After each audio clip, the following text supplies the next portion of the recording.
पिछले 10-15 साल तो जो पंजाब दे नाल हो रहा सी ना, यही सोच के हो रहा सी कि एंड रिजल्ट ये होएगा भी ये नशेड़ी और इंटरनेट ते जुड़े हुए और अकिरत घण बच्चे बन जाणगे।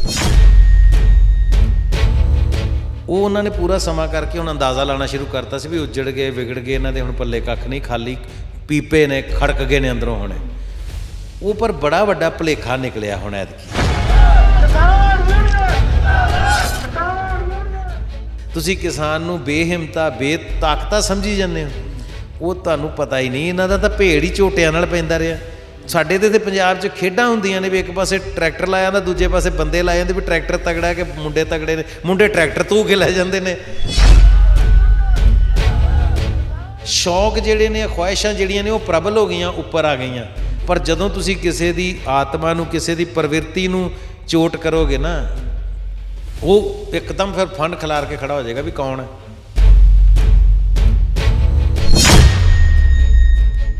ਸੋ ਸਾਡੀ ਅੜਨ ਦੀ ਖੜਨ ਦੀ ਬਲੱਡ 'ਚ ਹੈ, ਜੀਨਸ ਵਿੱਚ ਹੈ, DNA ਇੱਦਾਂ ਦਾ ਸਾਡਾ ਵੀ ਅੜ ਜਾਂਦੇ ਆ, ਖੜ ਜਾਂਦੇ ਆ। ਸੋ ਇਹਨਾਂ ਨੂੰ ਕੋਈ ਨਹੀਂ ਰੋਕ ਸਕਦਾ ਭਾਈ। ਜਿਹੜੇ ਕਲਾਕਾਰ ਬਾਲੀਵੁੱਡ ਚਲੇ ਜਾਂਦੇ ਨਾ, ਮੁੰਬਈ ਚਲੇ ਜਾਂਦੇ ਨੇ, ਉਹ ਉਹਨਾਂ ਦੀ ਆਪਣੀ ਕੋਈ ਧਰਤੀ ਨਹੀਂ ਹੁੰਦੀ। ਸਭ ਤੋਂ ਪਹਿਲਾਂ ਆਪਣੀ ਧਰਤੀ ਤੋਂ ਮੁੱਕਰ ਜਾਂਦੇ ਨੇ, ਉੱਥੇ ਰਹਿ ਕੇ ਸਾਰੇ ਆਪਣੇ ਆਪ ਨੂੰ ਉੱਥੋਂ ਦਾ ਹੀ ਦੱਸਦੇ ਨੇ। ਤੇ ਬਾਰਡਰ ਦੇ ਉੱਤੇ ਮਾਹੌਲ ਇਹੀ ਹੈ ਵੀ 2.5 ਕਰੋੜ ਪੰਜਾਬੀ ਉੱਥੇ ਖੜਾ ਹੈ। ਜੇ ਉੱਥੇ ਹੁਣੇ ਲੋੜ ਪੈ ਗਈ, ਮੰਨ ਲਓ ਕੋਈ ਗੱਲ ਐਸੀ ਹੁੰਦੀ ਹੈ, ਤੇ ਜਿਹੜੇ ਅਜੇ ਵੀ ਜੱਕੋ ਤੱਕੀ 'ਚ ਨੇ ਵੀ ਜਾਈਏ ਕਿ ਕੋਈ ਨਹੀਂ ਬਾਅਦ 'ਚ ਜਾਂਦੇ ਆ ਜਾਂ ਨਾ, ਜਦੋਂ ਕੋਈ ਇੱਦਾਂ ਦੀ ਗੱਲ ਹੁੰਦੀ ਹੈ ਨਾ, ਲੈ ਭਾਜੀ ਸ਼ਾਮ ਨੂੰ ਫਿਰ ਉੱਥੇ ਲੱਖ ਬੰਦਾ ਹੋਰ ਪਹੁੰਚਿਆ ਲਓ, ਫਿਰ ਲੋਕੀ ਘਰ ਬਹਿਣ ਵਾਲੇ ਥੋੜ੍ਹਾ। ਮਾਵਾਂ ਤੁਸੀਂ ਦੇਖ ਲਓ ਭਾਜੀ, ਆਪਣੇ ਪੁੱਤ ਲੈ ਕੇ ਉੱਥੇ ਤੁਰੀਆਂ ਫਿਰਦੀਆਂ, ਮਾਵਾਂ ਤੇ ਰੋਕਦੀਆਂ ਹੁੰਦੀਆਂ ਕਿ ਪੁੱਤ ਨਾ ਜਾਈ, ਬਾਹਰ ਲੜਾਈ ਹੁੰਦੀ ਹੈ, ਪੁੱਤ ਉੱਥੇ ਐ ਹੋ ਜੂ, ਪੁੱਤ ਸਾਹਮਣੇ ਨਹੀਂ ਜਾਣਾ। ਤੇ ਮਾਵਾਂ ਪੁੱਤਾਂ ਨੂੰ ਨਾਲ ਲੈ ਕੇ ਗਈਆਂ, ਪੁੱਤ ਉੱਥੇ ਮੋਰਚਿਆਂ 'ਤੇ ਬੈਠੇ, ਮਾਵਾਂ ਰੋਟੀਆਂ ਪਕਾਈ ਜਾਂਦੀਆਂ, ਬਾਪੂ ਆਪਣਾ ਧਰਨੇ ਲਾ ਕੇ ਬੈਠੇ ਨੇ। ਇਹ ਜਿਹੜੇ ਪਰਬਤ ਨਾਲ ਅਸੀਂ ਮੱਥਾ ਲਈ ਬੈਠੇ ਆ, ਭੋਰ ਦਾਂਗੇ। ਪਹਿਲੀ ਗੱਲ ਤਾਂ ਇਹ ਪਰਬਤ ਨਹੀਂ ਹੈ, ਇਹ ਇੱਕ ਤੁਹਾਨੂੰ ਇੱਕ ਪਰਬਤ ਦੀ ਬਣਾਈ ਹੋਈ ਤਸਵੀਰ ਹੈ ਤੁਹਾਡੇ ਅੱਗੇ। ਕਹਿੰਦੇ ਹੁਆ ਜਬ ਗੁਮਾਨ हिमालय को अपनी बुलंदी पे, हुआ जब गुमान हिमालय को अपनी बुलंदी पे, तो कुदरत ने उसका सर बर्फ़ से ढक दिया। एक तो सिर ढकता बर्फ ना भी ठंडा हो, दूजा नूं दसदा ना ना ना हिमालय की चोटी नूं लगदा कि मैं सब तो उच्ची हाँ, कहता नहीं आ तेरे उत्ते बर्फ भी पई आ। फिर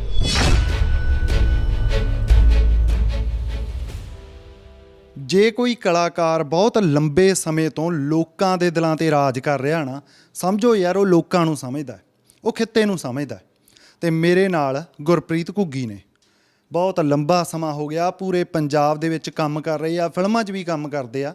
ਪਹਿਲਾਂ ਕਾਮੇਡੀ ਕਰਦੇ ਸੀ, ਜਿਹੜੀ ਕਿ ਕਾਮੇਡੀ ਦੇ ਵਿੱਚ ਵਿਅੰਗ ਹੁੰਦਾ ਸੀ, ਸਮਾਜ ਨੂੰ ਗੱਲ ਕਹਿੰਦੇ ਸੀ, ਲੋਕਾਂ ਨੂੰ ਗੱਲ ਕਹਿੰਦੇ ਸੀ। ਉਹਨਾਂ ਤੋਂ ਅੱਜ ਮੈਂ ਪੰਜਾਬ ਦੇ ਹਾਲਾਤ ਦੇ ਬਾਰੇ ਕੁਛ ਜਾਣਨਾ ਚਾਹੁੰਦਾ। ਕਾਰਨ ਕਿਉਂ ਆ? ਕਿਉਂਕਿ ਮੈਨੂੰ ਲੱਗਦਾ ਕਿ ਭਾਈ ਆਹ ਬੰਦਾ ਪੰਜਾਬ ਨੂੰ ਸਮਝਦਾ, ਕਿਉਂਕਿ ਬਹੁਤ ਟਾਈਮ ਹੋ ਗਿਆ ਪੰਜਾਬ ਦੇ ਵਿੱਚ ਜਿੰਨਾ ਕੰਮ ਇਹਨਾਂ ਨੇ ਕੀਤਾ। ਬਹੁਤ ਬਹੁਤ ਸ਼ੁਕਰੀਆ ਜੀ ਅੱਖਰ ਲਈ ਤੁਸੀਂ ਸ਼ੁਕਰੀਆ ਭਾਜੀ, ਬਹੁਤ ਸ਼ੁਕਰੀਆ ਸਾਰਿਆਂ ਨੂੰ ਮੇਰੇ ਵੱਲੋਂ ਪਿਆਰ ਭਰੀ ਸਤਿ ਸ਼੍ਰੀ ਅਕਾਲ ਜੀ। ਗੁਰਪ੍ਰੀਤ ਜੀ, ਪੰਜਾਬ ਅੱਜ ਇੱਕ ਆਪਦੀ ਹੋਂਦ ਦੀ ਲੜਾਈ ਅਸੀਂ ਕਹਿ ਰਹੇ ਹਾਂ, ਉਹਨੂੰ ਕਿਸਾਨੀ ਦਾ ਸੰਘਰਸ਼ ਲੜ ਰਿਹਾ। ਤੁਸੀਂ ਨਾ ਇੱਕ ਵਾਰੀ ਗੱਲ ਕਹੀ ਸੀਗੀ, ਇੱਕ ਗੀਤ ਸੀ ਤੁਹਾਡਾ, ਕਿਉਂ ਜੱਟਾਂ ਲਈ ਉਲਟਾ ਸਿੱਧਾ ਬੋਲੀ ਜਾਂਦੇ ਹੋ। ਕਿਤੇ ਫੇਰ ਨਹੀਂ ਅਸੀਂ ਗਲਤੀ ਕਰ ਗਿਆ ਪੰਜਾਬ ਦਾ ਇੱਕ ਵੱਡਾ ਤਬਕਾ ਕਿਸਾਨੀ ਦੇ ਵਿੱਚ, ਜਿਹੜੀ ਸਾਡੀ ਜਵਾਨੀ ਸੀ ਉਹਨੂੰ ਸਮਝਣ ਦੇ ਵਿੱਚ। ਅਸੀਂ ਜਵਾਨੀ ਨੂੰ ਐਂ ਸਮਝੀ ਜਾਂਦੇ ਸੀ ਵੀ ਯਾਰ ਇਹ ਤਾਂ ਇਕੱਲੇ ਮੋਬਾਈਲਾਂ ਜੋਗਰ ਹੀ ਰਹਿ ਗਏ, ਅਤੇ ਉਹ ਤਾਂ ਉਹ ਬੈਠੇ ਆ ਬਾਰਡਰ 'ਤੇ ਜਾ ਕੇ ਭਿੜੀ ਜਾਂਦੇ ਆ। ਇਹ ਭਾਜੀ ਪਿਛਲੇ 10-15 ਸਾਲ ਤੋਂ ਜੋ ਪੰਜਾਬ ਦੇ ਨਾਲ ਹੋ ਰਿਹਾ ਸੀ ਨਾ, ਇਹੀ ਸੋਚ ਕੇ ਹੋ ਰਿਹਾ ਸੀ ਕਿ ਐਂਡ ਰਿਜ਼ਲਟ ਇਹ ਹੋਏਗਾ ਵੀ ਇਹ ਨਸ਼ੇੜੀ ਔਰ ਇੰਟਰਨੈਟ 'ਤੇ ਜੁੜੇ ਹੋਏ ਔਰ ਅਕਿਰਤ ਘਣ ਬੱਚੇ ਬਣ ਜਾਣਗੇ। ਲੋਕਾਂ ਨੇ ਵੇਟ ਕੀਤੀ ਕਿ ਹੁਣ ਇੱਕ ਜਿਹੜੀ ਜਨਰੇਸ਼ਨ ਹੈ ਉਹਨੂੰ ਉਜੜਨ 'ਚ, ਉਹਨੂੰ ਵਿਗੜਨ 'ਚ 15 ਕੁ ਸਾਲ ਬਹੁਤ ਹੁੰਦੇ ਆ। ਉਹ ਉਹਨਾਂ ਨੇ ਪੂਰਾ ਸਮਾਂ ਕਰਕੇ ਹੁਣ ਅੰਦਾਜ਼ਾ ਲਾਣਾ ਸ਼ੁਰੂ ਕਰਤਾ ਸੀ ਵੀ ਉਜੜ ਗਏ ਵਿਗੜ ਗਏ, ਇਹਨਾਂ ਦੇ ਹੁਣ ਪੱਲੇ ਕੱਖ ਨਹੀਂ, ਖਾਲੀ ਪੀਪੇ ਨੇ, ਖੜਕ ਗਏ ਨੇ ਅੰਦਰੋਂ ਹੁਣੇ। ਉਹ ਪਰ ਬੜਾ ਵੱਡਾ ਭੁਲੇਖਾ ਨਿਕਲਿਆ ਹੁਣ ਐਤਕੀ, ਜਦੋਂ ਲੋਕਾਂ ਨੇ ਵੇਖਿਆ ਨਾ ਵੀ ਜਿਹੜੇ ਬੁਲਡੋਜ਼ਰਾਂ ਨਾਲ ਰੋੜ ਕੇ ਲਿਆਂਦੇ, ਕਰੇਨਾਂ ਨਾਲ, JCBਆਂ ਨਾਲ ਚੱਕ ਕੇ ਲਿਆਂਦੇ ਪੱਥਰ, ਜਦੋਂ ਮੁੰਡਿਆਂ ਨੇ ਪੰਜਿਆਂ ਨਾਲ ਘੁਮਾ ਕੇ ਸਾਈਡਾਂ 'ਤੇ ਕਰਤੇ, 3-3 ਲੇਅਰ ਦੇ ਬੈਰੀਕੇਡ ਜਿਹੜੇ ਉਹ ਤੋੜ ਕੇ ਜਦੋਂ ਚੱਕ ਕੇ ਸਾਈਡਾਂ 'ਤੇ ਕਰਕੇ ਅੱਗੇ ਲੰਘ ਗਿਆ ਯੂਥ ਸਾਡਾ। ਬਾਬਿਆਂ ਦੀਆਂ ਜਿਹੜੀਆਂ ਬੜਕਾਂ ਸੀ ਅਤੇ ਮੁੰਡਿਆਂ ਦਾ ਜਿਹੜਾ ਜੋਸ਼ ਸੀ, ਔਰ ਜਿਹੜੀ ਮੈਂ ਸਮਝਦਾ ਕਿ ਸੂਝਵਾਨੀ ਕਿਸਾਨ ਨੇ ਇਸ ਮੁੱਦੇ ਤੇ ਇਸ ਮੋਰਚੇ ਤੇ ਦਿਖਾਈ ਹੈ, ਉਹਨੇ ਇਹ ਸਾਬਤ ਕਰਤਾ ਕਿ ਨਾ ਤਾਂ ਅਸੀਂ ਕਿਤੇ ਬਾਹੂਬਲ ਦੇ ਵਿੱਚ ਅਜੇ ਮੁੱਕੇ ਆ, ਨਾ ਕਿਤੇ ਅਸੀਂ ਅਜੇ ਤੱਕ ਸੂਝ ਵੱਲੋਂ ਖਾਲੀ ਹੋਏ ਆ। ਕਿਉਂਕਿ ਅੱਜ ਵੀ ਜੇ ਮੈਂ ਕਹਿੰਦਾ ਕਿਸਾਨ ਦੀ ਗੱਲ ਕਰੀਏ ਨਾ, ਤੇ ਇੱਕ ਸ਼ਖਸ ਮੇਰੇ ਧਿਆਨ 'ਚ ਆਉਂਦਾ, ਹਰਕਿਸ਼ਨ ਸਿੰਘ ਸੁਰਜੀਤ। ਇੱਕ ਪਿੰਡ 'ਚੋਂ ਉੱਠਿਆ, ਭਾਵੇਂ ਕਾਮਰੇਡ ਸੋਚ ਨਾਲ ਜੁੜਿਆ ਵਿਅਕਤੀ ਸੀ ਉਹ, ਪਰ ਉਹਦੇ ਬਾਰੇ ਕਿਹਾ ਜਾਂਦਾ ਕਿ ਕਿੰਗ ਮੇਕਰ ਸੀ। ਕਿੰਨੇ ਪ੍ਰਧਾਨ ਮੰਤਰੀ ਉਹਨੇ ਬਣਾਏ ਹਿੰਦੁਸਤਾਨ ਦੇ।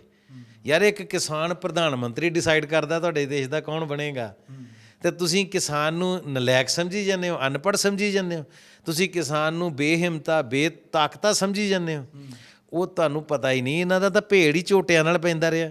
ਸਾਡੇ ਤੇ ਪੰਜਾਬ 'ਚ ਖੇਡਾਂ ਹੁੰਦੀਆਂ ਨੇ ਵੀ ਇੱਕ ਪਾਸੇ ਟਰੈਕਟਰ ਲਾਇਆ ਜਾਂਦਾ, ਦੂਜੇ ਪਾਸੇ ਬੰਦੇ ਲਾਏ ਜਾਂਦੇ ਵੀ ਟਰੈਕਟਰ ਤਗੜਾ ਕਿ ਮੁੰਡੇ ਤਗੜੇ ਨੇ, ਮੁੰਡੇ ਟਰੈਕਟਰ ਧੂ ਕੇ ਲੈ ਜਾਂਦੇ ਨੇ, ਉਧਰ ਟਰੈਕਟਰ ਟੌਪ ਗੇਅਰ 'ਚ ਪਿਆ ਹੁੰਦਾ, ਇੱਧਰ ਮੁੰਡੇ ਟੌਪ ਗੇਅਰ 'ਚ ਪਏ ਹੁੰਦੇ ਨੇ।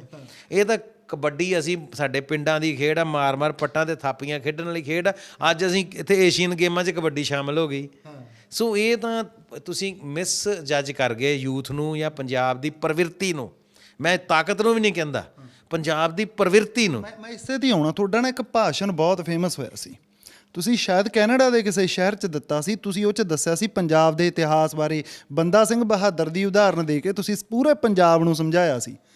ਕਿਤੇ ਇਹ ਜਿਹੜਾ ਸਾਡਾ ਯੂਥ ਸਾਨੂੰ ਦਿਸਦਾ, ਇਹ ਅੱਜ ਵੀ ਸ਼ਕਤੀ, ਇਹਦੀ ਜਿਹੜੀ ਅੰਦਰੂਨੀ ਆਪਾਂ ਕਹਿ ਲਈਏ ਇਹਦੀ ਆਤਮਿਕ ਸ਼ਕਤੀ ਆ, ਉਹ ਉਸੇ ਮਤਲਬ ਗੜੀਆਂ ਦੇ ਸੰਘਰਸ਼ 'ਚ ਪਈ ਆ, ਉਸੇ ਬੰਦਾ ਸਿੰਘ ਬਹਾਦਰ ਨੇ ਜੋ ਕਰਿਆ, ਜੋ ਸੰਘਰਸ਼ ਕੀਤਾ, ਉਹਦੇ 'ਚ ਪਈ। ਇਹਦਾ ਮੈਂ ਤੁਹਾਨੂੰ ਜਵਾਬ ਦਿੰਦਾ ਭਾਜੀ ਕਿ ਸਾਡੇ ਨੌਜਵਾਨ ਮੁੰਡੇ ਨਾ ਅੱਜ ਚਾਹੇ ਤਾਂ ਮੋਬਾਈਲ ਤੋਂ ਹੀ ਨਾ ਉੱਠਦੇ ਹੋਣ, ਚਾਹੇ ਗੱਡੀਆਂ ਦਾ ਸ਼ੌਂਕ ਹੋਵੇ, ਚਾਹੇ ਬਿਲਕੁਲ ਮਾਂ ਪਿਓ ਦੀ ਗੱਲ ਵੀ ਨਾ ਸੁਣਦੇ ਹੋਣ, ਲਾਪਰਵਾਹ ਹੋਣ, ਪੜ੍ਹਦੇ ਵੀ ਨਾ ਹੋਣ, ਪਰ ਉਹ ਦੋ ਮੁੰਡੇ ਕਿਤੇ ਬੈਠੇ ਹੋਣ, ਭਰਾ ਜਾਂ ਇਕੱਲਾ ਵੀ ਬੈਠਾ, ਉਹਦੇ ਸਾਹਮਣੇ ਨਾ ਗਲੀ ਦੇ ਵਿੱਚ ਭਾਵੇਂ ਉਹ ਪਿਓ ਨੂੰ ਰੋਜ਼ ਮਤਲਬ ਰਿਸਪੈਕਟ, ਮੈਂ ਨਹੀਂ ਮੰਨਦਾ ਗੱਲ, ਮੈਨੂੰ ਆਹ ਚਾਹੀਦਾ ਮੈਂ ਕਰਨ, ਉਹਦੇ ਪਿਓ ਨੂੰ ਕੋਈ ਬੰਦਾ ਗਲੱਥਾ ਮਾਰ ਕੇ ਦੇਖੇ ਜਰਾ, ਫਿਰ ਉਹ ਮੁੰਡੇ 'ਚ ਕਿੱਥੋਂ ਤਾਕਤ ਆਉਂਦੀ ਹੈ, ਕਿੱਥੋਂ ਮੋਬਾਈਲ ਚੱਕ ਕੇ ਮਾਰਦਾ, ਕਿੱਥੋਂ ਗੱਡੀ ਆਪਣੀ ਸਾਈਡ 'ਤੇ ਸੁੱਟ ਕੇ ਆਪਣੇ ਪਿਓ ਨੂੰ ਜਿਹਨੇ ਹੱਥ ਪਾਇਆ ਨਾ, ਫਿਰ ਉਹ ਮਰਦਾ ਮਰ ਜਾਏਗਾ।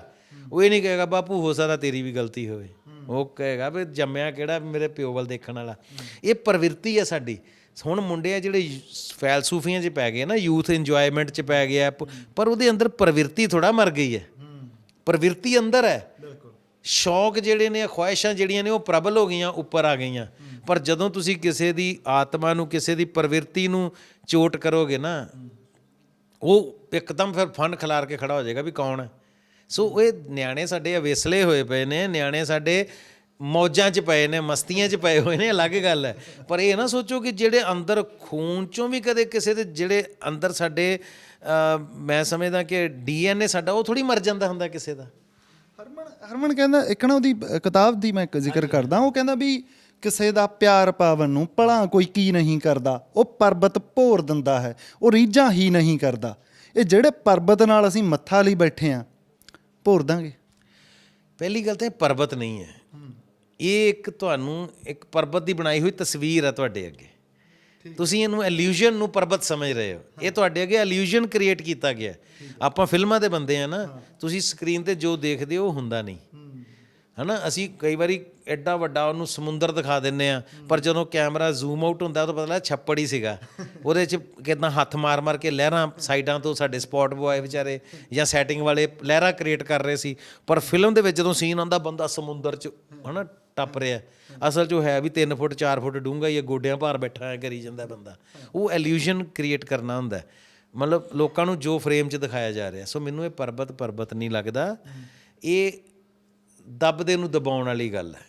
ਸੋ ਜਿਹੜੇ ਤਾਂ ਦੱਬ ਗਏ, ਜਿਹੜੇ ਮੁੱਦਿਆਂ 'ਤੇ, ਉਹ ਤਾਂ ਦੱਬੇ ਪਏ ਨੇ ਵਿਚਾਰੇ, ਅਤੇ ਜਿਹੜੇ ਕਹਿੰਦੇ ਵੀ ਸਾਡੇ ਲਈ ਤਾਂ ਮੁੱਦਾ ਹੀ ਨਹੀਂ, ਅਸੀਂ ਨਹੀਂ ਦੱਬਦੇ, ਅਸੀਂ ਨਹੀਂ, ਉਹ ਉੱਥੇ ਕਿਹੜੇ ਪਰਬਤ ਤਾਂ ਲੋਕਾਂ ਨੇ ਕਹਿੰਦੇ। ਮੈਂ ਇੱਥੇ ਚਲੋ ਇੱਕ ਸ਼ੇਰ ਸੁਣਾਉਣਾ, ਤੁਸੀਂ ਵੀ ਸ਼ੇਰ ਸੁਣਾਇਆ ਸੀ ਹਰਮਨ ਦਾ ਹੁਣੇ। ਕਹਿੰਦੇ ਹੁਆ ਜਬ ਗੁਮਾਨ ਹਿਮਾਲਿਆ ਕੋ ਆਪਣੀ ਬੁਲੰਦੀ पे, हुआ जब गुमान हिमालय को अपनी बुलंदी पे तो कुदरत ने उसका सर बर्फ से ढक दिया। ਇੱਕ ਤਾਂ ਉਹਦਾ ਸਿਰ ਢੱਕਦਾ ਬਰਫ਼ ਨਾਲ ਵੀ ਠੰਡਾ ਹੋ, ਦੂਜਿਆਂ ਨੂੰ ਦੱਸਦਾ ਨਾ ਨਾ ਨਾ ਹਿਮਾਲਿਆ ਦੀ ਚੋਟੀ ਨੂੰ ਲੱਗਦਾ ਕਿ ਮੈਂ ਸਭ ਤੋਂ ਉੱਚੀ ਹਾਂ, ਕਹਿੰਦਾ ਨਹੀਂ ਆ ਤੇਰੇ ਉੱਤੇ ਬਰਫ਼ ਵੀ ਪਈ ਆ। ਫਿਰ ਬਰਫ਼ ਉੱਚੀ ਕਿ ਹਿਮਾਲਿਆ ਦੀ ਚੋਟੀ? ਬਸ ਭਾਜੀ ਜਿੱਦਣ ਇਸ ਤਰ੍ਹਾਂ ਦਾ ਇੱਕ ਮਿਸ਼ਨ ਚੱਲ ਪਵੇ ਨਾ ਭਾਜੀ, ਫਿਰ ਪਰਬਤ ਕੀ ਹੁੰਦਾ। ਥੋੜਾ ਸਾਨੂੰ ਐਂ ਵੀ ਲੱਗੂ ਵੀ ਮੈਂ ਇਸੇ ਗੱਲ ਦੀ ਘੁੰਮ ਰਿਹਾ, ਪਰ ਇਹ ਪੰਜਾਬ ਹੀ ਕਿਉਂ? ਤੁਸੀਂ ਕਿਹਾ ਵੀ ਇਹ ਤਾਂ ਡਰਦੇ ਨੂੰ ਡਰਾਉਂਦੇ ਆ, ਹੁਣ ਬਾਕੀ ਸਾਰੇ ਡਰੀ ਬੈਠੇ ਆ ਸਾਡੇ ਜੀ ਅਸੀਂ ਕਿਹੜੇ ਇਹੋ ਜਿਹੇ ਬਦਾਮ ਖਾਧੇ ਆ ਵੀ ਕੋਈ ਗੱਲ ਹੋਵੇ? ਸਾਰੀਆਂ ਸਟੇਟਾਂ ਚੁੱਪ ਕਰਕੇ ਬੈਠੀਆਂ, ਆ ਖੜੇ ਆ ਮੂਰੇ 6-6 ਮਹੀਨਿਆਂ ਦਾ ਰਾਸ਼ਨ ਲੈ ਕੇ ਪਏ ਆ, ਬੈਠੇ ਆ ਉੱਥੇ। ਤੇ ਹਜੇ ਜਸਟਿਸ ਕਾਰਡਯੂ ਸਾਹਿਬ ਇਹ ਪੁੱਛੀ ਜਾਂਦੇ, ਕਹਿੰਦੇ ਯਾਰ ਇਹਨਾਂ ਨੂੰ ਫਾਈਨਾਂਸ ਦੇ ਤੌਰ ਤੇ ਮਦਦ ਕੌਣ ਕਰਦਾ? ਉਹਨਾਂ ਨੂੰ ਕੀ ਦੱਸਗੇ ਭਰਾਵਾ, ਜਿੰਨਾ ਦਿੱਲੀ ਵਾਲੇ, ਮੈਂ ਨਹੀਂ ਕਹਿੰਦਾ ਚਲੋ ਕਿਸੇ ਨੂੰ ਡੀਫੇਮ ਨਹੀਂ ਕਰਦੇ, ਪਰ ਜਿੰਨੇ ਜ਼ਿਆਦਾਤਰ ਲੋਕ ਪਰਿਵਾਰ ਰੋਟੀ ਖਾਂਦੇ ਉਹਨੇ ਤਾਂ ਅਸੀਂ ਦਾਣੇ ਵਾਲੇ ਤੌੜੇ 'ਚ ਪਾ ਦਿੰਦੇ ਆ। ਪਹਿਲੀ ਗੱਲ ਤਾਂ ਮੈਂ ਫੰਡਿੰਗ ਦੱਸਦਾ ਕਿੱਥੋਂ ਕਰਦਾ ਹੈ। ਜਿਹੜੀ ਇੱਕੋ ਹੀ ਸਾਡੀ ਕਮਿਊਨਿਟੀ ਹੈ, ਸਾਡੀ ਇੱਕ ਪੰਜਾਬੀ ਕੌਮ ਹੈ ਜਿਹਨੂੰ ਸਾਡਾ ਪਿਓ ਕਹਿ ਗਿਆ ਦਸਵੰਧ। ਲਓ ਦੱਸੋ ਹੋਰ ਕਿਹੜੀ ਕਮਿਊਨਿਟੀ 'ਚ ਦਸਵੰਧ ਦਾ ਕੋਈ ਆਰਡਰ ਹੈ? ਸਾਡਾ ਪਿਓ ਕਹਿੰਦਾ ਕਿਰਤ ਕਰੋ, ਉਹ ਕਰਦੇ ਆ। ਨਾਮ ਜਪੋ, ਸਿਮਰਨ ਅਸੀਂ ਉੱਠਦੇ ਬਹਿੰਦੇ ਕਰਦੇ ਹੀ ਆ। ਵੰਡ ਕੇ ਛਕੋ, ਸਭ ਤੋਂ ਪਹਿਲੀ ਪ੍ਰਵਿਰਤੀ ਇਹ ਹੈ ਸਾਡੀ ਕਿ ਵੰਡ ਕੇ ਛਕੋ। ਸੋ ਇਹ ਲੰਗਰ ਵੀ ਕਦੇ ਮੁੱਕਣੇ ਆ, ਫੰਡਿੰਗ ਵੀ ਕਦੇ ਮੁੱਕਣੀ ਹੈ। ਇਹ ਤਾਂ ਸਾਨੂੰ ਦਸਵੰਧ ਕੀ, ਅਸੀਂ ਤਾਂ ਦਸਵੰਧ ਤਾਂ ਮਾੜੇ ਤੋਂ ਮਾੜਾ ਬੰਦਾ ਕੱਢ ਲੈਂਦਾ। ਇੱਥੇ ਇਦਾਂ ਦੇ ਬੰਦੇ ਬੈਠੇ ਜਿਹੜੀ ਆਪਣੀਆਂ ਕਮਾਈਆਂ ਦਾ ਅੱਧ ਦੇਣ ਨੂੰ ਤਿਆਰ ਹੈ, ਦਸਵੰਧ ਤੇ ਗੱਲ ਛੱਡੋ ਤੁਸੀਂ। ਸੋ ਸਾਡੀ ਸੋਚ, ਸਾਡੀ ਪ੍ਰਵਿਰਤੀ 'ਚ ਹੈ ਕਿ ਅਸੀਂ ਇਹ ਚੀਜ਼ਾਂ ਕਦੇ ਮੁੱਕਣ ਹੀ ਨਹੀਂ ਦੇਣੀਆਂ। ਮੁੱਕਦੇ ਮੁੱਕ ਜਾਣਗੇ। ਸਾਡੇ ਜਿਹੜੇ ਗੁਰੂ ਸਾਹਿਬ ਦੇ ਦੱਸੇ ਉਪਦੇਸ਼ ਨੇ ਉਹ ਤਾਂ ਨਹੀਂ ਕਦੇ ਮੁੱਕ ਸਕਦੇ ਨਾ। ਦੂਜੀ ਗੱਲ ਤੁਸੀਂ ਪੁੱਛੀ ਸੀ ਕਿ ਪੰਜਾਬ ਹੀ ਕਿਉਂ, ਇਹਨੇ ਕਿਹੜੇ ਬਦਾਮ ਖਾਧੇ ਆ। ਇੱਥੇ ਇੱਕ ਤੁਹਾਨੂੰ ਗੱਲ ਯਾਦ ਕਰਾਉਣਾ, ਤੁਸੀਂ ਕਿਤਾਬਾਂ ਪੜ੍ਹਨ ਵਾਲੇ ਬੰਦੇ ਹੋ, ਇੱਕ ਬਹੁਤ ਵਾਰੀ ਜ਼ਿਕਰ ਹੁੰਦਾ ਕਿ ਪੰਜਾਬ ਦੇ ਜੰਮਿਆਂ ਨੂੰ ਉਹ ਕਿਉਂ ਕਹਿੰਦੇ ਆ ਆਪਾਂ? ਪੰਜਾਬ ਦੇ ਜੰਮਿਆਂ ਨੂੰ ਹੀ ਕਿਉਂ? ਗੁਜਰਾਤ ਦੇ ਜੰਮਿਆਂ ਨੂੰ ਕਿਉਂ ਨਹੀਂ? ਤਾਮਿਲਨਾਡੂ ਦੇ ਜੰਮਿਆਂ ਨੂੰ ਨਿਤ ਮੁਹਿੰਮਾਂ ਕਿਉਂ ਨਹੀਂ? ਇਹਦਾ ਕਾਰਨ ਹੈ ਕਿ ਪੰਜਾਬ ਤੁਹਾਡਾ ਹੁੰਦਾ ਸੀ ਉਹ ਅੱਗੇ ਰੋਹਤਾਂਗ ਪਾਸ ਤੱਕ। ਇੱਥੇ ਤੁਹਾਡਾ ਕੀ ਇਹਨੂੰ ਪੰਜਾਬ ਤੁਹਾਡਾ ਮਤਲਬ ਕਿੱਥੇ ਤੱਕ ਤੁਸੀਂ ਕਨੂਰ ਤੱਕ ਫੈਲੇ ਹੋਏ ਸੀ। ਇੱਧਰੋਂ ਹਿਮਾਚਲ ਵੀ ਕਿੱਥੇ ਵਿੱਚ ਹੁੰਦਾ ਸੀ, ਹੈ ਨਾ। ਇੱਧਰੋਂ ਜਦੋਂ ਅਹਿਮਦ ਸ਼ਾਹ ਅਬਦਾਲੀ, ਨਾਦਰ ਸ਼ਾਹ, ਗਜ਼ਨਵੀ ਜਿੰਨੇ ਆਉਂਦੇ ਹੁੰਦੇ ਸੀ ਨਾ ਅਫਗਾਨਿਸਤਾਨ ਵੱਲੋਂ, ਤਾਂ ਇੱਧਰ ਜਦੋਂ ਦर्रे ਪਾਰ ਕਰਕੇ ਜਿੱਥੇ ਹੁਣ ਜੋਜ਼ਿਲਾ ਪਾਸ ਹੈ, ਮੰਗੋਲ ਵੀ ਇੱਥੋਂ ਆਏ ਸੀ। ਜੋਜ਼ਿਲਾ ਪਾਸ ਤੁਸੀਂ ਸ਼ਾਇਦ ਕਦੇ ਗਏ ਕਿ ਨਹੀਂ ਗਏ। ਸ੍ਰੀਨਗਰ ਤੋਂ ਉੱਪਰ ਜਾਂਦੇ ਆ ਅਤੇ ਜੋਜ਼ਿਲਾ ਪਾਸ ਤੱਕ ਉਸ ਤੋਂ ਅੱਗੇ ਤੁਸੀਂ ਫਿਰ ਜਾਂਦੇ ਨਹੀਂ, ਜਾਣੀ ਉੱਥੇ ਅੱਗੇ ਕਾਰਗਿਲ ਵੀ ਹੈ। ਇਹ ਉਹ ਰਸਤਾ ਜਿੱਥੋਂ ਮੰਗੋਲ ਐਂਟਰ ਕੀਤੇ ਸੀ ਇੰਡੀਆ ਦੇ ਵਿੱਚ। ਜਿੰਨੇ ਵੀ ਧਾੜਵੀ ਆਏ ਨਾ ਪੰਜਾਬ 'ਚੋਂ ਐਂਟਰ ਕਰਦੇ ਸੀ। ਸਾਨੂੰ ਪਤਾ ਹੁੰਦਾ ਸੀ ਆ ਗਏ। ਅਸੀਂ ਪਹਿਲਾਂ ਤਿਆਰੀ ਕਰਕੇ ਬੈਠੇ ਹੁੰਦੇ ਸੀ ਵੀ ਜਿੰਨੇ ਮਰਨੇ ਮਰ ਜਾਵਾਂਗੇ, ਪਰ ਇੱਕ ਵਾਰੀ ਇਹਨਾਂ ਨੂੰ ਲੈ ਲਓ। ਉਹ ਵੀ ਐਡੇ ਸਿਆਣੇ ਸੀ, ਉਹਨਾਂ ਨੂੰ ਪਤਾ ਸੀ ਵੀ ਅੰਦਰ ਵੜਦਿਆਂ ਹੀ ਜਿਹੜੇ ਪਹਿਰੇਦਾਰ ਬੈਠੇ ਨਾ ਹਿੰਦੁਸਤਾਨ ਦੇ, ਇਹ ਬੜੇ ਖਤਰਨਾਕ ਹੈ। ਪਹਿਰੇਦਾਰ ਕੋਲੋਂ ਅੱਖ ਬਚਾ ਕੇ ਲੰਘਣਾ ਹਰ ਇੱਕ ਚੋਰ ਦੀ ਪ੍ਰਵਿਰਤੀ ਹੁੰਦੀ ਹੈ। ਤੁਸੀਂ ਕਹਿਣਾ ਪ੍ਰਵਿਰਤੀ ਬਹੁਤ ਬੋਲੀ ਜਾਂਦਾ, ਮੇਰੇ ਮੂੰਹ 'ਤੇ ਚੜ੍ਹ ਗਿਆ। ਉਹਦੀ ਕੋਸ਼ਿਸ਼ ਹੁੰਦੀ ਕਿ ਮੈਂ ਇਹਦੇ ਤੋਂ ਪਹਿਰੇਦਾਰ ਤੋਂ ਬਚ ਕੇ ਲੰਘਾਂ।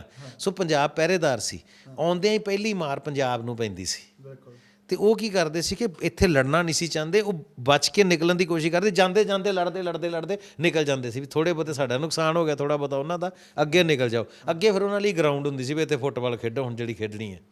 ਫਿਰ ਉਹ ਸਾਰਾ ਅੱਗੇ ਤੱਕ ਹੈ ਨਾ, ਅਟਕ ਤੋਂ ਲੈ ਕੇ ਕਟਕ ਤੱਕ ਸਾਰਾ ਹੀ ਲੁੱਟਦੇ ਸੀ। ਫਿਰ ਜਿਹਨੂੰ ਅਸੀਂ ਕਹਿੰਦੇ ਹੈ ਨਾ, ਉਹ ਸਾਰਾ ਲੁੱਟ ਲਟਾ ਕੇ ਜਦੋਂ ਵਾਪਸ ਜਾਂਦੇ ਸੀ, ਉਹਨਾਂ ਨੂੰ ਫੇਰ ਪਤਾ ਸੀ ਵੀ ਹੁਣ ਜਾਂਦਿਆਂ ਨੂੰ ਫੇਰ ਸਾਨੂੰ ਇਹਨਾਂ ਨੇ ਪੈਣਾ। ਅਤੇ ਪੰਜਾਬੀ ਕੀ ਕਰਦੇ ਸੀ ਆਪਣੇ, ਵੀ ਜਾਂਦੇ ਵੀ ਲੜਦੇ ਸੀ ਅਤੇ ਵਾਪਸ ਜਾਂਦਿਆਂ ਨਾਲ ਵੀ ਫਿਰ ਲੜਦੇ ਸੀ।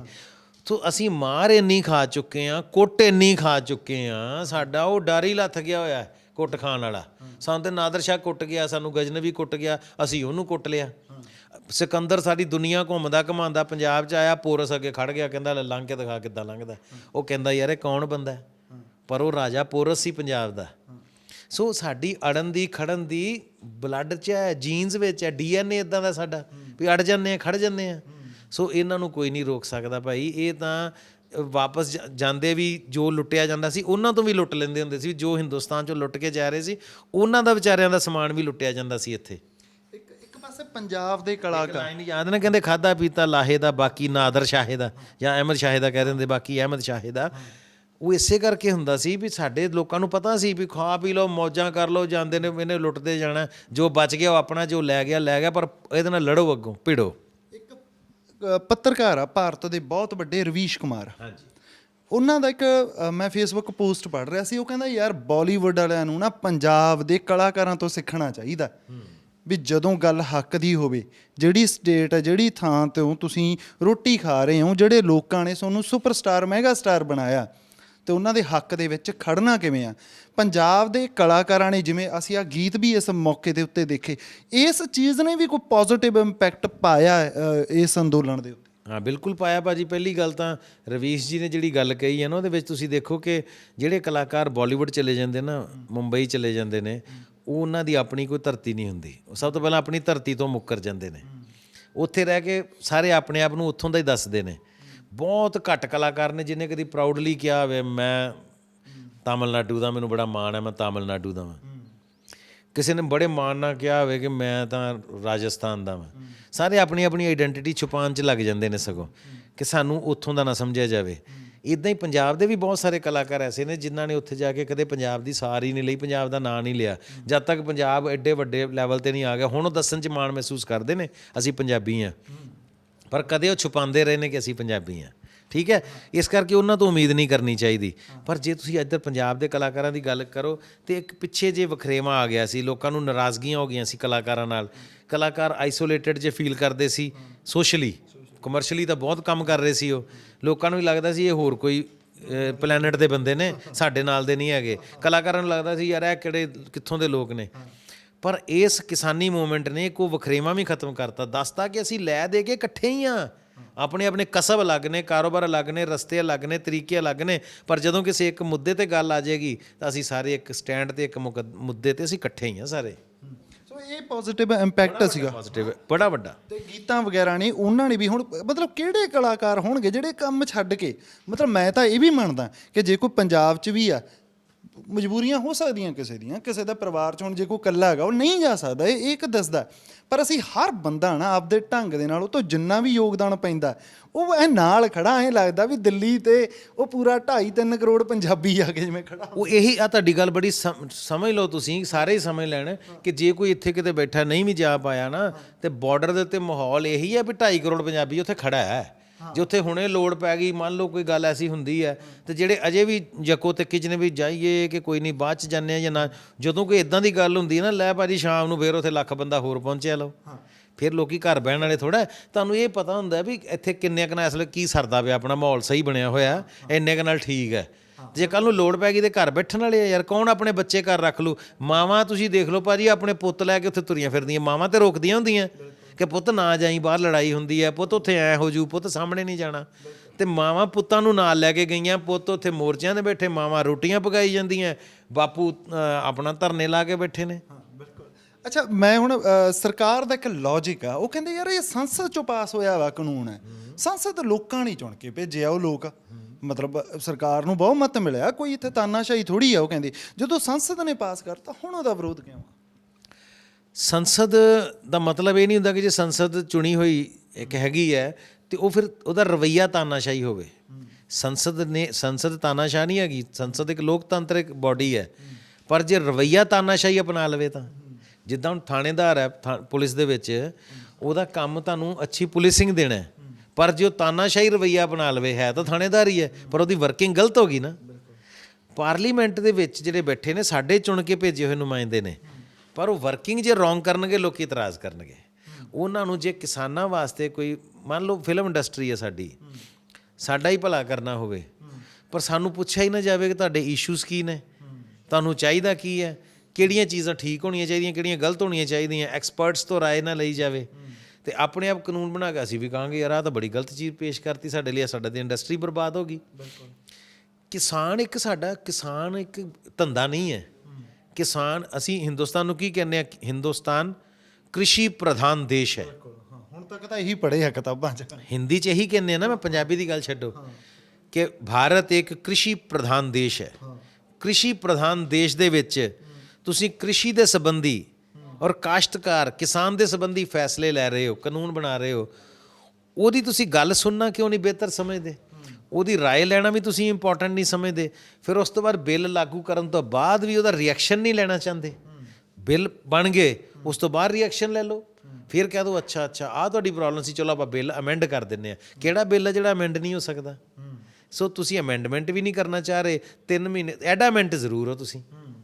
3 ਮਹੀਨੇ ਤੋਂ ਕਿਸਾਨ ਟੋਲਾਂ 'ਤੇ ਬੈਠਾ, ਪਹਿਲੋਂ ਰੇਲ ਗੱਡੀਆਂ ਦੀ ਪਟੜੀਆਂ 'ਤੇ ਬੈਠਾ ਸੀ, ਕਹਿੰਦੇ ਜੀ ਕਿਸਾਨ ਸਪਲਾਈ ਨਹੀਂ ਜਾਣ ਦੇ ਰਿਹਾ ਆਰਮੀ ਨੂੰ ਬਾਰਡਰ 'ਤੇ, ਕਿਸਾਨ ਸੋਸ਼ਲ ਜਿਹੜਾ ਸਿਸਟਮ ਉਹਨੂੰ ਖਰਾਬ ਕਰ ਰਿਹਾ ਹੈ, ਲੋਕ ਆ ਜਾ ਨਹੀਂ ਪਾ ਰਹੇ, ਕਿਸਾਨ ਜਿਹੜੀਆਂ ਸਾਡੀਆਂ ਅਸੈਂਸ਼ੀਅਲ ਕਮੋਡਿਟੀਜ਼ ਨੇ ਉਹ ਨਹੀਂ ਲੋਕਾਂ ਤੱਕ ਪਹੁੰਚਣ ਦੇ ਰਿਹਾ। ਕਿਸਾਨ ਕਹਿੰਦਾ ਲੋ ਉੱਠ ਗਏ ਜੀ ਪਟੜੀਆਂ ਤੋਂ, ਡੀਸੈਂਟ ਵੇ 'ਚ ਉੱਠ ਗਿਆ, ਕੋਈ ਗੱਲ ਨਹੀਂ, ਟ੍ਰੇਨਾਂ ਵੀ ਚੱਲ ਪਈਆਂ ਨੇ, ਉਹ ਟੋਲ ਪਲਾਜ਼ਿਆਂ ਤੇ ਬੈਠਾ ਹੈ, ਤੁਹਾਨੂੰ ਕੁਝ ਕਹਿ ਨਹੀਂ ਰਿਹਾ, ਤੁਸੀਂ ਉਹਦੀ ਗੱਲ ਸੁਣਨ ਕਿਉਂ ਨਹੀਂ ਆ ਰਹੇ? ਉਹਦਾ ਰਿਐਕਸ਼ਨ ਤਾਂ ਲਓ ਕਿ ਤੇਰੀ ਪ੍ਰੋਬਲਮ ਕੀ ਹੈ। ਜੇ ਤੁਹਾਨੂੰ ਨਾ ਲੱਗੇ ਉਹਦੀ ਪ੍ਰੋਬਲਮ ਜਾਇਜ਼ ਤਾਂ ਉਹਨੂੰ ਕਨਵਿੰਸ ਕਰ ਲਓ, ਨਹੀਂ ਤਾਂ ਤੁਸੀਂ ਕਨਵਿੰਸ ਹੋ ਜਾਓ, ਨਹੀਂ ਤਾਂ ਦੁਨੀਆ ਨੂੰ ਤੁਸੀਂ ਕਨਵਿੰਸ ਕਰ ਲਓਗੇ ਕਿ ਆਹ ਬੜੀ ਨਾਜਾਇਜ਼ ਮੰਗ ਹੈ, ਇਹ ਪੂਰੀ ਨਹੀਂ ਹੋ ਸਕਦੀ ਤੇ ਇਹ ਅਸੀਂ ਤਾਂ ਨਹੀਂ ਮੰਨੀ। ਹਾਂ, ਜਿਹੜੀ ਉਹਦੀ ਮੰਨਣ ਵਾਲੀ ਹੋਏਗੀ ਉਹ ਮੰਨ ਲਓ, ਪਰ ਤੁਸੀਂ ਤਾਂ ਗੱਲ ਤੇ ਹੀ ਨਹੀਂ ਆਏ, ਤੁਸੀਂ ਗੱਲ ਹੀ ਨਹੀਂ ਸੁਣੀ। ਉੱਥੇ ਕਿਸਾਨਾਂ ਨੂੰ ਬੁਲਾ ਕੇ ਤੁਹਾਡਾ ਕੋਈ ਇੱਕ ਅਫਸਰ ਮਿਲ ਲੈਂਦਾ ਉਹਨਾਂ ਨੂੰ, ਵਾਏ ਕਾਨੂੰਨ ਪਾਸ ਕੀਤਾ ਗਵਰਨਮੈਂਟ ਨੇ, ਸਰਕਾਰ ਨੇ। ਅਫਸਰ ਸਰਕਾਰ ਨਹੀਂ ਹੁੰਦਾ, ਅਫਸਰ ਸਰਕਾਰ ਦਾ ਮਤਹਿਤ ਹੁੰਦਾ ਹੈ, ਸਰਕਾਰ ਦੇ ਕਹਿਣ 'ਤੇ ਕੰਮ ਕਰਦਾ ਹੈ। ਇੱਕ ਵੱਡਾ ਬੰਦਾ, ਕੋਈ ਇੱਕ ਬੰਦਾ ਉੱਥੇ ਉਹਦੀ ਗੱਲ ਸੁਣ ਲੈਂਦਾ ਕਿਸਾਨਾਂ ਦੀ, ਪਾਰਲੀਮੈਂਟ 'ਚ ਜਾ ਕੇ ਉਹਨੂੰ ਰੱਖ ਦਿੰਦਾ ਤੇ ਕਹਿੰਦੇ ਠੀਕ ਹੈ ਅਮੈਂਡ ਕਰ ਦਿਆਂਗੇ। ਥੱਲੇ ਅਫਸਰਾਂ ਦਾ ਤਾਂ ਕੰਮ ਹੀ ਕੋਈ ਨਹੀਂ, ਉਹਨਾਂ ਨੇ ਤੁਹਾਡੀ ਗੱਲ ਨੂੰ ਇੰਪਲੀਮੈਂਟ ਕਰਨਾ। ਸੋ ਰਵੱਈਆ ਗਲਤ ਸੀ। ਬਾਲੀਵੁੱਡ ਦੇ ਵਿੱਚ ਹੱਕ 'ਚ ਤਾਂ ਨਹੀਂ ਆਵਾਜ਼ਾਂ ਆਈਆਂ, ਪਰ ਇੱਕ ਦੋ ਬੰਦਿਆਂ ਨੇ ਸਗੋਂ ਵਿਰੋਧ ਦੇ ਵਿੱਚ ਜ਼ਰੂਰ ਕਿਸਾਨਾਂ ਦੇ ਕਹਿਤਾ, ਜਿਵੇਂ ਬੀਬੀ ਕੰਗਣਾ, ਉਹ ਕਹਿੰਦੀ ਆ ਕਿ ਇਹ ਬੁੜੀਆਂ ਜਿਹੜੀਆਂ ਉਹ ਕੁਛ ਕੁ ਪੈਸੇ 100 ਰੁਪਏ ਦੇ ਵਿੱਚ ਆਉਣ ਵਾਲੀਆਂ ਗੱਲਾਂ, ਇਹੋ ਜਿਹਾ ਕੁਛ ਆਇਆ ਗਾ। ਕਲਾਕਾਰ ਹੁੰਦੇ ਆ ਜਿਹੜੇ ਜਾਂ ਮੀਡੀਆ ਵਾਲੇ ਵੀ ਹੁੰਦੇ ਆ, ਇਹਨਾਂ ਦੇ ਮਤਲਬ ਇਹਨਾਂ ਦੇ DNA ਦੇ ਵਿੱਚ ਕੁਛ ਕੁ ਬਾਗੀਪਣਾ ਹੋਣਾ ਚਾਹੀਦਾ। ਮਤਲਬ ਉਹ ਹਰ ਸੱਤਾ ਦਾ ਜਿਹੜਾ ਹਰ ਸਿੰਬਲ ਹੈ ਉਹਦੇ ਕੁਛ ਨਾ ਕੁਛ ਤਾਂ ਉਹਨਾਂ ਦੇ ਅੰਦਰ ਕਣਕੰਡਾ ਇਹੋ ਜਿਹਾ ਹੁੰਦਾ ਨਾ ਕਿ ਉਹਦੇ ਖਿਲਾਫ ਉਹਨਾਂ ਦੇ ਅੰਦਰ ਇੱਕ ਬਗਾਵਤ ਪਈ ਵੀ ਹੁੰਦੀ ਆ, ਉਹ ਲੋਕਾਂ ਦੇ ਹੱਕ 'ਚ ਖੜਦੇ ਹੁੰਦੇ ਆ। ਪਰ ਇਹ ਵੀ ਇੱਕ ਨਵਾਂ ਜਿਹਾ ਟ੍ਰੈਂਡ ਆ ਗਿਆ ਵੀ ਯਾਰ ਲੋਕਾਂ ਦੀ ਸਵਾਲ ਕਰ ਦਿਓ ਜੇ ਕੋਈ ਆਪਦੇ ਹੱਕ ਦੀ ਗੱਲ ਕਰੇ। ਜਿਵੇਂ ਕਿ ਪਹਿਲਾਂ ਵੀ ਮੈਂ ਕਈ ਕਲਾਕਾਰਾਂ ਦੀ ਗੱਲ ਕਰਦਾ, ਜਦੋਂ CAA ਦਾ ਪ੍ਰੋਟੈਸਟ ਚੱਲ ਰਿਹਾ ਸੀ ਉਦੋਂ ਵੀ ਉਹਨਾਂ ਨੇ ਕਿਹਾ ਕਿ ਇਹਦੇ ਵਿੱਚ ਤਾਂ IS ਦਾ ਹੱਥ ਹੈ, ਇਹਦੇ 'ਚ ਇਹ ਵੀ ਮਿਲੀਟੈਂਟ ਹੈ। ਹੁਣ ਸਿੱਖਾਂ ਨੂੰ ਲੈ ਕੇ ਜਿਵੇਂ ਅੰਦੋਲਨ ਦੇ ਬਾਰੇ ਵੀ ਬਹੁਤ ਗੱਲਾਂ ਹੋ ਰਹੀਆਂ ਕਿ ਇਹ ਤਾਂ ਇੱਥੇ ਲੱਭਦਾ ਨਹੀਂ, ਉਹਨੂੰ ਜਿਹੜੀ ਮਰਜ਼ੀ ਖਾਲਿਸਤਾਨੀ ਮੂਵਮੈਂਟ ਨਾਲ ਜੋੜ ਦਿਓ, ਇਹਨੂੰ ਤੁਸੀਂ ਡਰੱਗ ਪੈਡਲਰਸ ਨਾਲ ਜੋੜ ਦਿਓ, ਇਹਨੂੰ ਜਿਹਦੇ ਨਾਲ ਮਰਜ਼ੀ ਜੋੜ ਦਿਓ, ਇਹ ਤਾਂ ਤੁਹਾਡੀ ਇੱਛਾ ਹੈ ਨਾ। ਪਰ ਤੁਸੀਂ ਅਸਲੀ ਮੁੱਦਾ ਤਾਂ ਕਿਸਾਨੀ ਹੈ। ਇਹਨੂੰ ਤੁਸੀਂ ਰੰਗਤ ਜਿਹੜੀ ਦੇਣੀ ਹੈ ਜਾਂ ਜਿਹੜੀ ਦੇਣ ਦੀ ਕੋਸ਼ਿਸ਼ ਕਰਨੀ ਹੈ ਉਹ ਤੁਸੀਂ ਕਰ ਲਓ, ਪਰ ਮੁੱਦਾ ਸਿਰਫ ਕਿਸਾਨੀ ਹੈ, ਕਿਸਾਨ ਦੀ ਗੱਲ ਹੋ ਰਹੀ ਹੈ। ਇਸ ਕਰਕੇ ਜਿਹੜੀ ਤੁਸੀਂ ਕਲਾਕਾਰਾਂ ਦੀ ਗੱਲ ਕਹੀ, ਉਹਨਾਂ ਦੇ DNA 'ਚ ਬਾਗੀਪੁਣਾ ਹੁੰਦਾ ਹੈ। ਮੈਨੂੰ ਲੱਗਦਾ ਕਿ ਤੁਹਾਡਾ ਕਾਰੋਬਾਰ ਤੁਹਾਡਾ DNA ਡਿਸਾਈਡ ਨਹੀਂ ਕਰਦਾ। ਤੁਹਾਡਾ DNA ਜਿਹੜਾ ਇਹ ਪੈਦਾਇਸ਼ੀ ਤੁਹਾਡੇ ਨਾਲ ਚੱਲਦਾ ਆਉਂਦਾ ਹੁੰਦਾ। ਇਹ ਤੁਹਾਡੀ ਪਰਖ ਮੌਕੇ 'ਤੇ ਜਾ ਕੇ ਹੁੰਦੀ ਹੈ ਕਿ ਤੁਸੀਂ ਮੌਕੇ ਦੇ ਉੱਤੇ ਸਾਬਤ ਕਰਦੇ ਹੋ ਕਿ ਮੇਰਾ DNA ਕੀ ਹੈ। ਠੀਕ ਆ, ਸਮਝ ਗਿਆ ਨਾ ਮੇਰੀ ਗੱਲ। ਸੋ ਮੈਂ ਸਮਝਦਾ ਕਿ ਜਿਹੜੇ ਕਲਾਕਾਰਾਂ ਨੇ ਇਸ ਤਰ੍ਹਾਂ ਕਿਸਾਨਾਂ ਦੇ ਵਿਰੋਧ 'ਚ ਆਵਾਜ਼ ਉਠਾਈ ਹੈ, ਤੇ ਦੋ ਹੀ ਕਾਰਨ ਹੋ ਸਕਦੇ ਨੇ, ਜਾਂ ਤਾਂ ਉਹਨਾਂ ਨੂੰ ਮੁੱਦੇ ਦੀ ਸਮਝ ਨਹੀਂ, ਜਾਂ ਕਿਸਾਨੀ ਦਾ ਜਾਂ ਕਿਸਾਨ ਦਾ ਦਰਦ ਨਹੀਂ ਹੈ, ਜਾਂ ਉਹਨਾਂ ਨੇ ਹੁਣ ਦੇਖਿਆ ਨਹੀਂ ਵੀ ਕਿਸਾਨ ਕਿਹੜੇ ਹਾਲਾਤਾਂ 'ਚ ਉੱਥੇ ਬੈਠਾ ਔਰ ਕਿਵੇਂ ਉੱਥੇ ਰੋਟੀ ਪਾਣੀ ਖਾ ਰਿਹਾ, ਕਿਵੇਂ ਨਹਾ ਰਿਹਾ, ਕਿਵੇਂ ਆਪਣੇ ਕੱਪੜੇ ਧੋ ਕੇ ਸੁਕਾ ਰਿਹਾ, ਪਰ ਬੈਠਾ ਹੈ। ਔਰ ਲਾਸਟ 'ਤੇ ਇਹ ਕਹਾਂਗਾ ਕਿ ਜਾਂ ਫਿਰ ਦੂਸਰਾ ਕਿ ਤੁਸੀਂ ਕਿਸੇ ਪਰਟੀਕੂਲਰ ਵਰਗ ਦੀ ਚਾਪਲੂਸੀ ਕਰਨਾ ਚਾਹੁੰਦੇ ਹੋ, ਇਸ ਕਰਕੇ ਜੋ ਤੁਹਾਡੇ ਮੂੰਹ 'ਚ ਆਉਂਦਾ ਤੁਸੀਂ ਬੋਲ ਦਿੰਦੇ ਹੋ। ਬਿਲਕੁਲ, ਇਹ ਵੀ ਇੱਕ ਵੱਡੀ ਹੈ, ਕਿਉਂਕਿ ਜਦੋਂ ਚਾਪਲੂਸਾਂ ਨੂੰ ਸਨਮਾਨ ਮਿਲ ਰਿਹਾ ਹੋਵੇ ਕਿਤੇ ਤਾਂ ਬਹੁਤ ਲੋਕ ਉੱਠ ਖੜ੍ਹਦੇ ਆਗੇ ਇਹੋ ਜਿਹੇ ਵੀ ਕੰਮ ਕਰਨ ਵਾਲੇ। ਆਖਰੀ ਸਵਾਲ ਆ, ਕਿੱਥੇ ਜੇ ਹੁਣ ਖੜਾ ਦੇਖਦੇ ਹੋ, ਕੀ ਭਵਿੱਖ ਲੱਗਦਾ ਹਾਸਲ ਹੋਊਗਾ ਇਹਦਾ? ਕੋਈ ਰਿਜ਼ਲਟ ਤੁਹਾਨੂੰ ਲੱਗਦਾ ਕਿ ਪੋਜ਼ਿਟਿਵ ਨਿਕਲੂਗਾ? ਲਾੜਾ ਅਸੀਂ ਬਹੁਤ ਸੋਹਣੇ ਢੰਗ ਨਾਲ ਰਹੇ ਹਾਂ, ਇਹਦੇ 'ਚ ਹਜੇ ਤੱਕ ਕੋਈ ਸ਼ੱਕ ਨਹੀਂ। ਹਜੇ ਤੱਕ ਦਾ ਜਿਹੜੀ ਵੀ ਹਿਸਟਰੀ ਦੇਖ ਲਓ, ਮਤਲਬ ਜਿੱਥੇ ਡਿਫੈਂਸਿਵ ਹੋਣ ਦੀ ਲੋੜ ਹੈ ਆਏ ਅਸੀਂ ਡਿਫੈਂਸਿਵ ਹੁੰਦੇ ਹਾਂ, ਜਿੱਥੇ ਅਗਰੈਸਿਵ ਹੋਣਾ ਜਿੰਨਾ ਕੁ ਹੋਣਾ ਜਾਇਜ਼ ਹੈ ਉਹਨਾਂ ਕੁ ਵੀ ਹੋ ਜਾਂਦੇ ਆ। ਪਰ ਇਹਦਾ ਕੋਈ ਰਿਜ਼ਲਟ ਪੋਜ਼ਿਟਿਵ ਪੰਜਾਬ ਨੂੰ ਦੇਖਦੇ ਹੋ? ਬਿਲਕੁਲ ਜੀ। ਦੇਖੋ, ਜੇ ਤੁਸੀਂ ਸੋਚੋਗੇ ਕਿ ਤੁਹਾਨੂੰ ਲੜੇ ਬਿਨਾਂ, ਕੋਈ ਸੰਘਰਸ਼ ਕੀਤੇ ਬਿਨਾਂ ਤੁਹਾਨੂੰ ਪਲੇਟ 'ਚ ਪਾ ਕੇ ਕੋਈ ਚੀਜ਼ ਦੇ ਦੇਗਾ ਤਾਂ ਨਹੀਂ ਦੇਣੀ। ਸੋ ਮੇਰੇ ਖਿਆਲ ਨਾਲ ਇਸ ਵੇਲੇ ਸੰਘਰਸ਼ ਆਪਣੇ ਅਰੂਜ 'ਤੇ ਹੈ। ਮੈਨੂੰ ਖੁਸ਼ੀ ਇਸ ਗੱਲ ਦੀ ਹੈ, ਮੈਂ ਕੱਲ੍ਹ ਦੇਖ ਰਿਹਾ ਸੀ ਮੇਰਠ ਤੋਂ 2 ਆਈਆਂ ਬੱਚੀਆਂ, ਔਰ ਉਹ ਸਿੱਧਾ ਹਿੰਦੂ ਪਰਿਵਾਰ 'ਚੋਂ ਆਈਆਂ ਬੱਚੀਆਂ ਨੇ, ਸਾਡੀਆਂ ਬੇਟੀਆਂ ਨੇ, ਸਾਡੀਆਂ ਭੈਣਾਂ ਨੇ, ਹੈ ਨਾ। ਉਹ ਆ ਕੇ ਸੇਵਾ ਕਰਨੀਆਂ, ਉੱਥੇ ਚਾਹ ਵਰਤਾ ਰਹੀਆਂ ਨੇ। ਉਹਨਾਂ ਦਾ ਤਾਂ ਸਿੱਖੀ ਨਾਲ ਜਾਂ ਖਾਲਿਸਤਾਨ ਨਾਲ ਕੋਈ ਲੈਣ ਦੇਣ ਨਹੀਂ ਨਾ, ਉਹਨਾਂ ਦਾ ਪੰਜਾਬ ਨਾਲ ਕੋਈ ਸਿੱਧਾ ਲੈਣ ਦੇਣ ਨਹੀਂ ਹੈ। ਉਹ ਸਮਝਦੀਆਂ ਨੇ ਕਿਸਾਨੀ ਨੂੰ, ਕਿਸਾਨੀ ਦੇ ਦਰਦ ਨੂੰ ਜਾਂ ਸੰਘਰਸ਼ ਨੂੰ ਉਹਨਾਂ ਨੇ ਸਮਝਿਆ, ਉਹ ਨਿੱਠ ਕੇ ਸੇਵਾ ਕਰਨ ਆ ਗਈਆਂ ਉੱਥੇ। ਹੋਰ ਬੜੇ ਸਟੇਟਾਂ ਤੋਂ ਬੱਚੇ ਉੱਥੇ, ਯੂਥ ਆਇਆ ਪਿਆ, ਹੋਸਟਲਾਂ 'ਚੋਂ ਨਿਕਲ ਕੇ ਬੱਚੇ ਉੱਥੇ ਆਏ ਪਏ ਨੇ, ਸੇਵਾ ਕਰਦੇ ਪਏ ਨੇ। ਦੂਜੀਆਂ ਕਮਿਊਨਿਟੀਜ਼ ਦੇ ਵਿੱਚੋਂ, ਦੂਜੀਆਂ ਕੌਮਾਂ 'ਚੋਂ ਲੋਕ ਆ ਰਹੇ, ਔਰ ਇੱਕ ਇਨਸਾਨੀਅਤ ਧਰਮ ਬਣਿਆ ਪਿਆ ਉੱਥੇ। ਮੈਂ ਕਹਾਂਗਾ, ਮੈਨੂੰ ਤੁਸੀਂ ਹੁਣ ਮਜਬੂਰ ਕਰਤਾ ਆਖਰੀ ਸਵਾਲ ਦੇ ਵਿੱਚ ਇੱਕ ਚੀਜ਼ ਉਹਨੂੰ ਵਧਾਉਣ ਦੇ ਲਈ।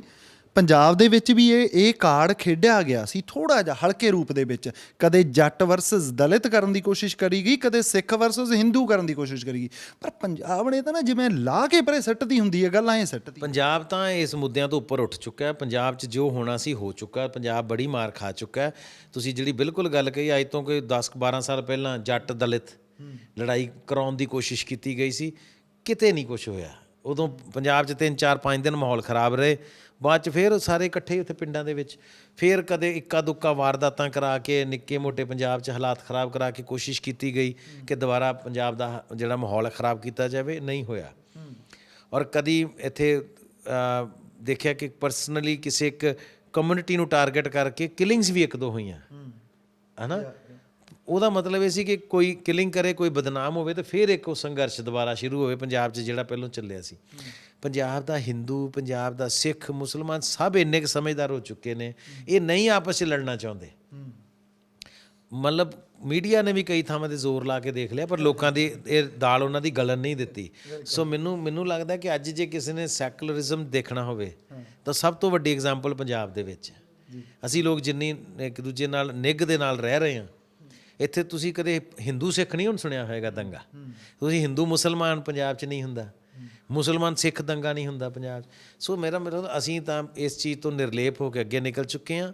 ਇਸ ਸੰਘਰਸ਼ ਨੂੰ ਵੀ ਤੁਸੀਂ ਕੋਈ ਰੰਗ ਦੇਣਾ ਚਾਹੋਗੇ, ਲੋਕਾਂ ਨੇ ਦੇਣ ਨਹੀਂ ਦੇਣਾ। ਕਿਸਾਨੀ ਦਾ ਸੰਘਰਸ਼ ਹੈ, ਵਜੂਦ ਦੀ ਲੜਾਈ ਹੈ, ਹੋਂਦ ਦੀ ਸਟਰਗਲ ਹੈ। ਇਹਦਾ ਰਿਜ਼ਲਟ ਇਹੀ ਹੈ ਕਿ ਕਿਸਾਨ ਜੋ ਚਾਹੁੰਦਾ ਉਹ ਹੋਣਾ। ਅੱਜ ਹੋ ਜਾਵੇ, ਮਹੀਨੇ ਬਾਅਦ ਕਰ ਦਿਓ, 2 ਮਹੀਨੇ ਬਾਅਦ ਕਰ ਦਿਓ, ਕਿਸਾਨ ਦੀ ਗੱਲ ਸੁਣਨੀ ਪੈਣੀ ਹੈ, ਉਹਦੇ ਦਰਦ 'ਤੇ ਤੁਹਾਨੂੰ ਟਕੋਰ ਕਰਨੀ ਪੈਣੀ ਹੈ, ਉਹਦੇ ਜ਼ਖਮ 'ਤੇ ਮਰਹਮ ਲਾਉਣੀ ਪੈਣੀ ਹੈ, ਉਹਦੇ ਦਰਦ ਦਾ ਨਿਵਾਰਨ ਕਰਨਾ ਪੈਣਾ, ਤਾਂ ਹੀ ਇਹ ਮੁੱਦਾ ਹੱਲ ਹੋਣਾ।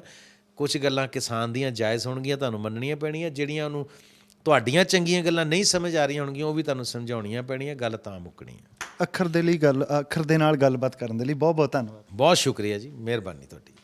ਇਹ ਸਨ ਗੁਰਪ੍ਰੀਤ ਸਿੰਘ ਘੁੱਗੀ, ਜਿਨ੍ਹਾਂ ਦੇ ਨਾਲ ਅਸੀਂ ਗੱਲਬਾਤ ਕਰ ਰਹੇ ਸੀਗੇ ਅੰਦੋਲਨ ਦੇ ਬਾਰੇ।